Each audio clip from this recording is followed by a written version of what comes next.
Airport से निकलते ही मैं सीधा अपने होटल गई। रात को ईशान ने मुझे मैसेज में मेरे होटल का नाम पूछा और बताया कि वो मुझे दूसरे दिन सुबह 8 बजे लेने आएगा। दूसरी सुबह वह एग्जैक्ट 8 बजे मेरे होटल के पास अपनी गाड़ी में रुका था। गाड़ी में बैठते ही उसने मुझे पूछा कि मैं कहाँ जाना चाहती हूँ। अगर ईशान मुझे नहीं मिला होता तो मैं यहाँ के local markets, mall, stores, temples, public transportation वगैरह देखने वाली थी।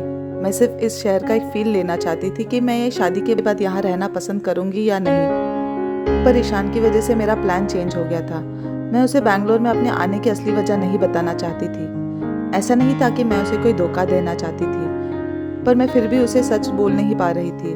मैं बस उसे जानने का एक मौका चाहती थी। हम भले ही एक दूसरे को कई सालों से पहचानते हो, पर मैं उसके बारे में कुछ भी नहीं जानती थी। और वैसे भी मेरा सिर्फ रिश्ता पक्का हुआ था, सगाई नहीं हुई थी। मैं तो अपने होने वाले मंगेतर से मिली भी नहीं थी।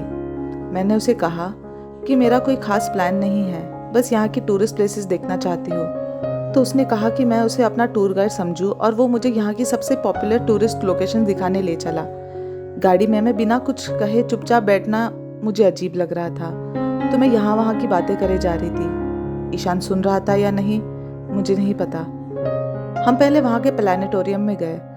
ईशान प्लानिटोरियम में आके इतना खुश लग रहा था कि जैसे कोई बच्चा अम्यूजमेंट पार्क में खुश होता हो। वहाँ के अलग अलग प्रोजेक्टर्स और टेलीस्कोप्स के फंक्शन ईशान मुझे एक्साइटेडली बताए जा रहा था। मुझे काफ़ी कुछ पता होकर भी मैं उसकी बातें गौर से सुन रही थी, क्योंकि इससे पहले मैंने कभी भी उसे इतना बात करते हुए नहीं सुना। मुझे पहली बार ईशान का पैशन दिखा। साइंस और टेक्नोलॉजी के प्रति उसका प्यार और लगाव उसके चेहरे पर साफ नजर आ रहा था। अजीब बात तो ये थी कि उसे इतना खुश देखकर न जाने मैं क्यों इतना खुश हो रही थी। उसके बाद हम वहाँ के जू गए, जहाँ मुझे बहुत मज़ा आया। जू में एक बच्चा भागते हुए मेरे पास आया और उसने मुझे ज़ोर से पकड़ लिया। वो डरा हुआ लग रहा था, तो मैं समझ गई कि शायद वो गुम हो गया है। इससे पहले कि मैं समझती कि आगे क्या करना है, ईशान ने उसे तुरंत अपनी गोद में उठा लिया और उसका नाम वगैरह पूछने लगा। वो बच्चा रोने लगा, ये बोलते हुए कि उसके मम्मी पापा गुम हो गए। तो ईशान ने प्यार से उसके सिर पर हाथ घुमाया और कहा कि वो ना डरे, क्योंकि वो उसके बड़े भाई जैसा ही है और वो उसको उसकी मम्मी पापा से मिलवा देगा। वो बच्चे को प्यार से अपने सीने से लगाकर उसकी पीठ थपथपाने लगा। वो फिर उसे नज़दीकी इंफॉर्मेशन सेंटर ले गया और अनाउंसमेंट करवाई कि उसके माँ बाप उसे वहाँ आके मिले। तब तक ईशान ने बच्चे को उसकी पसंद की मिल्कशेक दी और उसके साथ वहीं रुका। अनाउंसमेंट के बाद कुछ ही देर में उसके माता पिता भागते हुए वहाँ आए। पहले तो ईशान ने उन दोनों से उस बच्चे का नाम पूछा और फिर बच्चे को भी पूछा कि क्या वो उन्हें पहचानता है। बच्चे ने हामी भरी और कहा कि वो ही उसके मम्मी पापा है। वो फिर अपनी रोती हुई माँ के गले लगा। उन्होंने ईशान को थैंक यू कहा और अपने बच्चे को लेकर वहाँ से चले गए। मैं ईशान को देखती रह गई। मुझे यकीन नहीं हो रहा था कि उसे बच्चों से इतना लगाव हो सकता है। जिस तरह ईशान ने उस बच्चे को प्यार से अपने सीने से लगाया था, तो लग रहा था जैसे वो बच्चा उसी का हो। शाम को हम स्नो सिटी गए, जो एक इंडोर स्नो थीम पार्क था। स्नो देखते ही मेरा पहला ख्याल यही गया कि मैं ईशान को एक स्नोबॉल से मारूं तो क्या वो गुस्सा हो जाएगा। मन तो बहुत कर रहा था, पर डर भी लग रहा था कि कहीं वो मुझसे नाराज ना हो जाए। मैंने स्नोबॉल बना तो लिया, पर ईशान की तरफ फेंकने का जरा भी हिम्मत नहीं हो रही थी। तब अचानक किसी ने मेरे सिर पे एक स्नोबॉल जोर से मारा। मैंने मुड़ के देखा तो ईशान बच्चों की तरह मुझे देखकर हंस रहा था।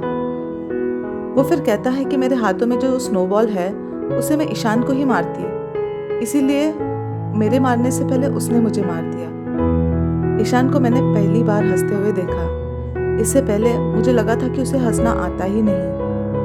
एक पल के लिए ऐसा लगा मानो सारी दुनिया रुक गई हो, बस ईशान ही खिलखिलाकर हंस रहा हो। मेरे हाथों में जो स्नोबॉल थी उसे मैंने ईशान की तरफ फेंका, पर वो ठीक समय पर झुक गया और वो बॉल उसे बिना छुए निकल गई।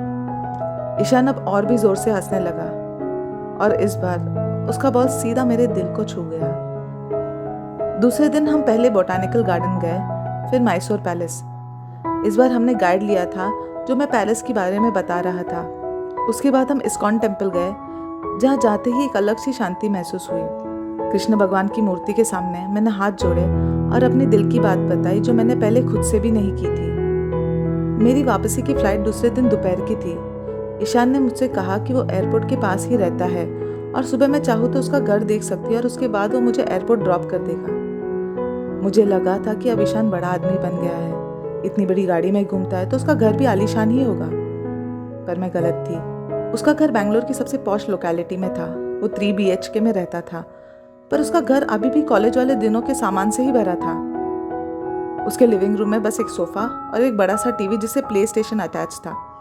इसके अलावा उसके लिविंग रूम में और कुछ नहीं था, पर्दे तक नहीं। उसके बेडरूम में बस एक बेड जिसके पास एक छोटी सी ड्रॉ टेबल जिसके ऊपर एक लैंप और उसके बगल में एक वार्डरोब। मुझे आश्चर्य हुआ कि ये लड़का ज़रा भी नहीं बदला। वो आज भी वैसे ही रहता है जैसे कॉलेज में रहता था। मैंने जब उसे पूछा कि वो और सामान क्यों नहीं खरीदता तो उसने मुझे कहा कि जिसकी ज़रूरत होगी वही खरीदेगा, ज़्यादा लेकर वो करे भी तो क्या। मैंने पूछा कि फिर वो इतने बड़े घर में क्यों रहता है तो उसने कहा कि ये बिल्डिंग उसके ऑफिस और एयरपोर्ट दोनों के नज़दीक है तो ट्रैवलिंग में काफ़ी टाइम बचता है, वरना बैंगलोर की ट्रैफिक में इंसान की आधी उम्र निकल जाती है और पूरी बिल्डिंग में बस यही रूम अवेलेबल था तो उसने वो खरीद लिया।